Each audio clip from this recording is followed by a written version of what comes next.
A rich man betrays his poor friend, but later begs for help when he loses everything. The story began in a small town where two boys, Ethan and Daniel, grew up side by side. Ethan, the son of a struggling farmer, learned the value of hard work early on. Daniel, the son of a local merchant, enjoyed a slightly better life but never looked down on Ethan. They shared everything: food, books, and even their dreams of one day achieving greatness together. Their bond seemed unbreakable. But as they grew, their choices started to diverge. Ethan stayed rooted in honesty and simplicity, helping his father in the fields, while Daniel's ambitions pushed him toward greater wealth. Though their paths diverged, Ethan always believed that their friendship would remain untouched by greed or pride. He never realized how time would change Daniel, nor how ambition would corrode the heart of someone he once called brother. Theirs was a friendship destined to be tested, for while one valued loyalty, the other would come to value power above all else. Daniel's hunger for wealth drove him beyond the borders of their town. He apprenticed under wealthy traders, absorbing the art of negotiation and manipulation. Soon he amassed a fortune, investing in lands, properties, and ventures that grew his name into one of power. In contrast, Ethan remained humble, still living modestly but content in the knowledge that he had an honest life and a supportive family. When Daniel returned years later, he was almost unrecognizable. Dressed in expensive clothes, riding in golden carriages, and trailed by servants, he carried himself with an arrogance Ethan had never seen before. He boasted of his mansions, investments, and high-ranking friends, dismissing Ethan's modest farm as a pitiful existence.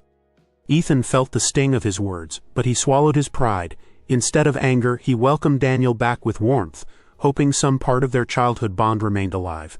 What Ethan didn't know was that Daniel no longer saw him as a friend, but as an embarrassment, someone to be cast aside in his pursuit of prestige.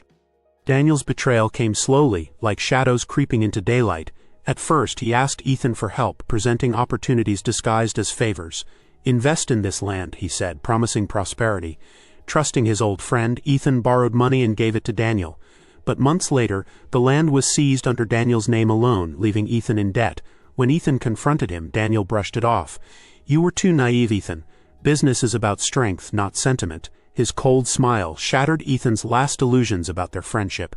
It wasn't just about money, it was about Daniel's belief that loyalty was weakness. Daniel even went further, humiliating Ethan publicly during town gatherings, mocking his simplicity and lack of ambition. The man who once shared his bread and laughter now treated him as a burden.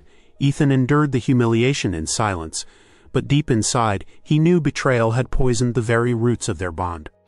As the years passed, Daniel's empire grew. He became a figure feared and admired, throwing extravagant banquets for the wealthy and powerful. His mansion stood as a fortress of pride, towering above the modest homes of the common people. Yet behind the golden gates, Daniel's life was hollow. He surrounded himself with flatterers who praised his every move, not realizing they fed off his wealth like vultures. The more he gained, the more paranoid he became. Suspicious of everyone except himself, he cut ties with old friends, claiming they had nothing to offer him. Even his family grew distant, replaced by advisors and business partners who cared only for what they could gain. In his relentless climb, Daniel forgot the very principles of trust and kindness that once bound him to Ethan. To Daniel, money was loyalty and power was love. But as the foundations of his empire widened, so did the cracks forming beneath it. Daniel's downfall started quietly, like a storm gathering over calm waters. Investments that once seemed unshakable began to crumble. A trusted partner betrayed him in a deal, siphoning funds and fleeing the country. Political allies abandoned him when a scandal involving bribery surfaced. And suddenly, Daniel was no longer the celebrated merchant, but a man accused of corruption. Debtors came knocking, lawsuits piled up, and the same flatterers who once praised him slipped away without a word. Daniel's grand mansion, once filled with guests, stood empty and silent. The laughter and music that once echoed through its halls were replaced by the whispers of debt collectors and the cold stares of former friends. For the first time, Daniel felt the weight of loneliness pressing down on him. The tower of gold he had built so proudly was collapsing, and he had no one left to catch him. No one, except the friend he had betrayed long ago. Stripped of his fortune and deserted by false allies, Daniel found himself wandering the same streets where once he had paraded in carriages. Faces that once smiled at him now turned away in disgust or whispered mockingly as he passed. Hunger gnawed at his stomach, and debt collectors shadowed his every move. One evening, with his pride shattered, Daniel walked toward the small farmhouse where Ethan still lived. Every step weighed heavily on him. his mind echoing with the cruel words he had once thrown at his childhood friend. At the door, his trembling hand knocked, and when Ethan opened it, Daniel could barely meet his eyes. "Please," Daniel whispered. His voice choked. "I have lost everything. I have no one left. I need your help." The silence stretched long. Ethan stood in the doorway, remembering every betrayal, every humiliation, every moment Daniel had dismissed him as worthless. For a brief second, Ethan considered turning him away, but then he saw the broken man before him. Not the arrogant merchant, but the boy he once called brother. With a sigh, Ethan stepped aside and said softly, "Come in." Ethan's wife and children were wary when Daniel entered their home. They remembered too well the times he had mocked Ethan and belittled their family. Yet Ethan, though hurt, could not ignore the bond that once existed. He offered Daniel a seat at his humble table, placing bread and soup before him. Daniel ate in silence, ashamed of how greed had blinded him. Each bite reminded him of the times he had turned his back on Ethan, and he felt a bitterness in his throat, not from the food but from regret. "I never thought it would come to this," he finally confessed. Ethan listened quietly, his face unreadable. Though he offered shelter, forgiveness was not easily given. "You chased wealth and power, Daniel," Ethan said firmly. "And in doing so, you forgot what mattered: friendship, loyalty, honesty. Now look where it has brought you." Daniel lowered his head, unable to respond. He knew Ethan spoke the truth. His riches had vanished, but the wounds he left behind remained raw. It would take more than words to mend them. Ethan allowed Daniel to stay, but life in the farmhouse was far from the luxury Daniel once knew. No silk sheets, no servants, no golden banquets, just hard work, sweat, and the simple meals of the poor. For the first time in years, Daniel was forced to rise before dawn, laboring in the fields alongside Ethan. At first, his hands blistered, his back ached, and he complained constantly. But Ethan never wavered. "Work teaches humility," he said. "If you want redemption, you must earn it." Daniel soon realized that complaining won him nothing. Slowly, his arrogance began to break. He learned to plow, to sow, to harvest, and to appreciate the food he once took for granted. Each night he collapsed into bed exhausted, yet strangely fulfilled. The emptiness of his mansion was replaced with the warmth of family laughter, the kindness of small gestures, and the quiet satisfaction of honest labor. Though shame still lingered, Daniel began to see the truth in Ethan's words. Wealth had made him blind, but hardship was opening his eyes. Months passed, and Daniel's strength returned. He grew leaner, his hands rough with calluses, his arrogance worn down by toil. Yet one evening, as he carried crops to the market, he encountered a group of merchants discussing a new trade venture. Their words reignited a spark of ambition in him. "Join us," one merchant said slyly. "With your past experience, you could rise again. Riches, influence, all yours once more." The temptation gnawed at him. Daniel remembered the taste of power, the applause at his feasts, the admiration in people's eyes. For a fleeting moment he considered leaving Ethan behind, grasping at the chance to rebuild his empire. But then he looked at his calloused hands, at the simple basket of crops he carried, and at Ethan standing nearby watching silently. Would he fall into the same trap again? Or had hardship truly changed him? The choice weighed heavily on his heart. The merchants waited for his answer, their promises glittering like gold. Daniel took a deep breath and finally said, "I cannot. Wealth without loyalty is nothing. I will not betray my friend again." Daniel's refusal shocked the merchants, but it filled Ethan's heart with quiet pride. For the first time in years, Daniel chose loyalty over greed. Ethan placed a firm hand on his shoulder. "Now you are beginning to understand," he said. Life at the farmhouse remained modest, yet Daniel felt a peace he had never known. He realized that true wealth was not measured in gold or mansions, but in bonds of trust, in honest labor, and in the love of those who stood by you when the world turned its back. Though scars of betrayal could never fully vanish, Daniel began to mend them through small acts of humility, helping Ethan's children with their chores, repairing fences, and giving back to the community he once scorned. Slowly, the townspeople began to see him differently. Not as the arrogant merchant who fell, but as a man reborn through hardship. Daniel had finally found redemption, but it came not from fortune regained, it came from friendship rediscovered and a heart transformed. Peace proved fragile.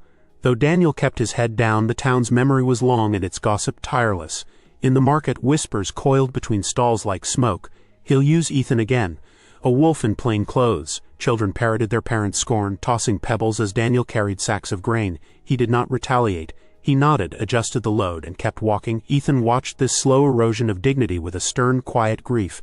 He had made a choice to shelter Daniel, but the cost of that choice, his reputation, his family's sense of safety, pressed on him like a millstone. One evening, the town elder, a stooped woman named Mara, visited the farmhouse. She set a clay cup on the table and studied Daniel's work-beaten hands.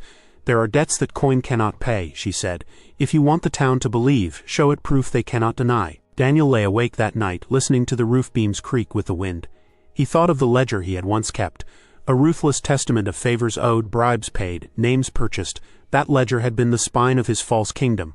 Perhaps now it could be the backbone of his atonement, if he could find it, if he dared open old wounds and expose rotting truths that might set the town free or burn it down.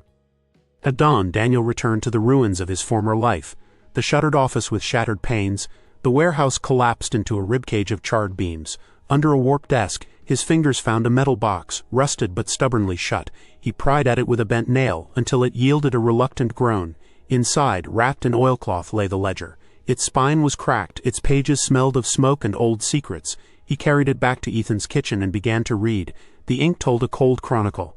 False deeds recorded under shell names, interest rates that bled small farmers thin, a magistrate's signature bought with wine and whispers, and, worst of all, the entry where he had stolen Ethan's land on paper while smiling across a supper table. Ethan stood behind him, jaw tight, eyes clouded. "I need to make this right," Daniel said, voice raw. Not with apologies, with action. The plan formed like a dawn bleeding into the horizon. Confront the creditors, unwind the false deed, return the land, and bring the magistrate's corruption into daylight. Ethan hesitated. "Truth has teeth," he warned. "It bites what holds it," but he nodded. If redemption was to be real, it must be witnessed. That night Daniel copied pages, marked names, and prepared to walk into the den he had once called home, this time unarmed except for truth. The first creditor laughed when Daniel placed the ledger and a burlap pouch on his counter. "You think a few coins and a notebook of confessions will unspool years of profit?" The man sneered. Daniel did not blink. "No," he said, "but it will unspool you when the town sees it." The creditor's laughter died. By noon, 3 signatures were scratched, 3 fraudulent liens released. Daniel sold the last of his heirlooms, a signet ring, a silver snuff box, a watch engraved with a lie, and traded months of labor yet unpaid to erase the remainder of Ethan's debt. He signed his own name under a promise to work the creditor's storage yards at harvest and cart shipments at winter's break. When he walked back to the farmhouse, he carried a single paper, the corrected deed. Ethan's name returned to its rightful soil. Ethan took the parchment slowly, as if it might vanish with a careless breath. "This is a start," he said, voice rough with feeling he refused to show. "But the magistrate—" Daniel lowered his eyes. In the ledgers the magistrate's name appeared often, too often, and behind that name, like a shadow glued to a man's heels, another figure recurred.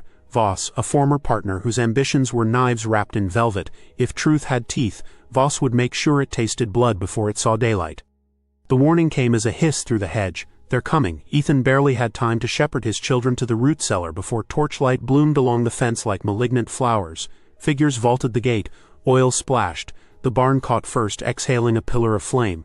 Daniel ran into heat that clawed the lungs. He cut the harness of a panicked mare, shoved a cart clear of burning straw, and hauled a water cask until his arms shook.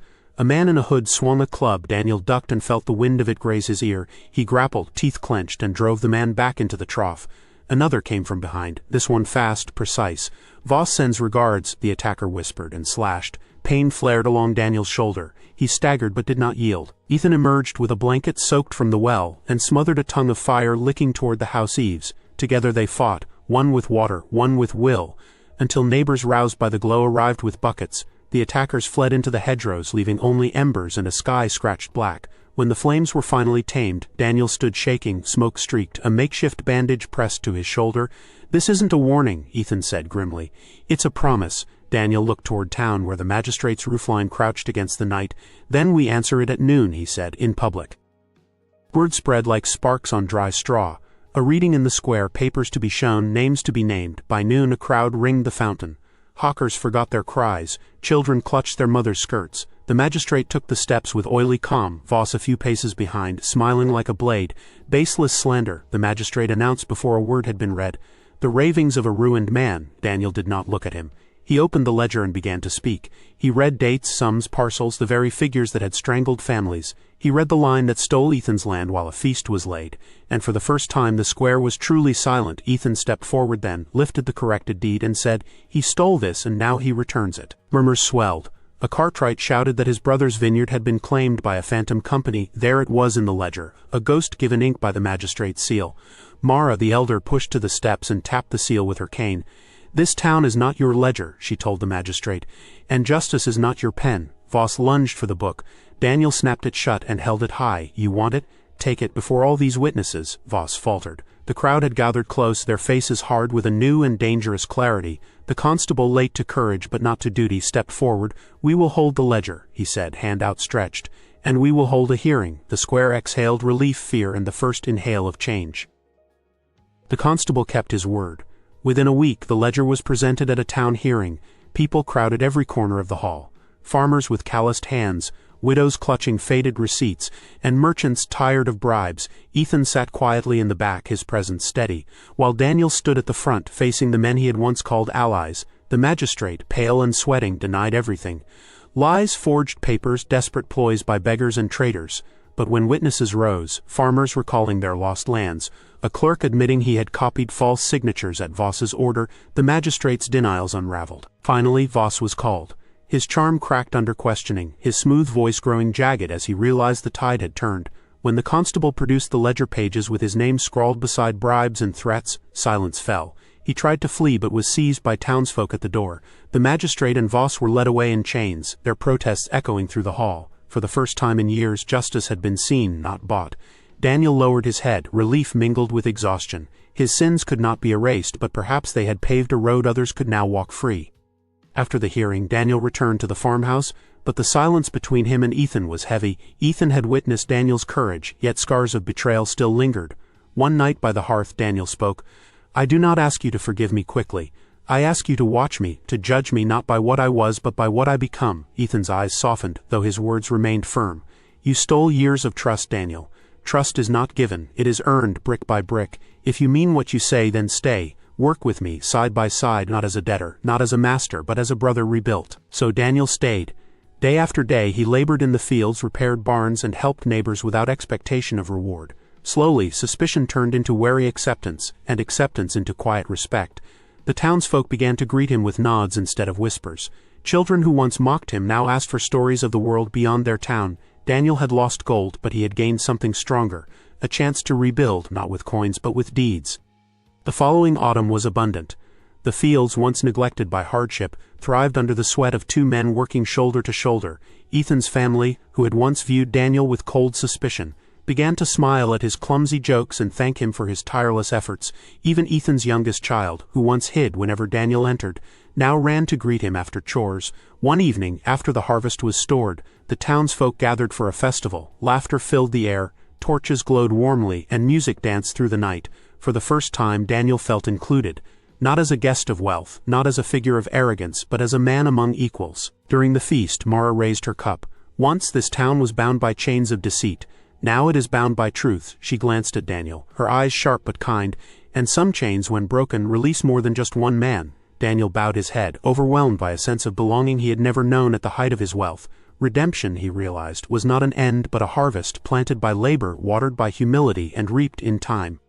Peace rarely lasts without a trial. Months later, a trader from a distant city arrived. Recognizing Daniel, he whispered promises of quick fortune. Ships waiting in the port, spices worth fortunes, investors hungry for a man of Daniel's skill. The temptation struck like an old flame. That night Daniel paced the farmhouse yard, wrestling with himself. The glittering life of wealth called, but so did the quiet strength of the soil beneath his feet. Ethan found him under the stars. "You're thinking of leaving," he said plainly. Daniel swallowed. "The chance to rise again, do you not see it?" Ethan's gaze was steady. "I see a man who must decide whether he serves gold or truth. If you leave for greed, you betray not just me, but yourself. Choose carefully, Daniel. This is your final test." Daniel closed his eyes. He saw the banquet halls, the empty flatterers, the ruin that followed. Then he saw the farmhouse, the children's laughter, the trust he had fought so hard to regain. When morning came, the traitor was gone. Daniel had chosen to stay, not as a rich man, but as a redeemed one. Years passed, and Daniel's hair turned silver, his hands rough and scarred from labor. He never regained riches, but he gained something far greater, respect that could not be bought, loyalty that could not be bribed. The farmhouse became a place of welcome, where neighbors shared meals, stories, and hope. One evening, as the sun bled gold over the fields, Ethan and Daniel sat side by side on the porch. Silence stretched between them, comfortable at last. Ethan spoke softly. "We began as friends, lost each other in greed, and found each other again through fire. That is our story, not one of riches, but of redemption." Daniel smiled faintly, his eyes damp. "Then let it be told, Ethan. Let others learn that betrayal may destroy, but loyalty can rebuild, even the most broken soul." And so their tale became a quiet legend in the town, a reminder that fortune is fleeting, but friendship, once mended, can endure longer than gold. If you enjoyed this story of betrayal, downfall, and redemption, make sure to subscribe so you never miss the next tale of fate and justice.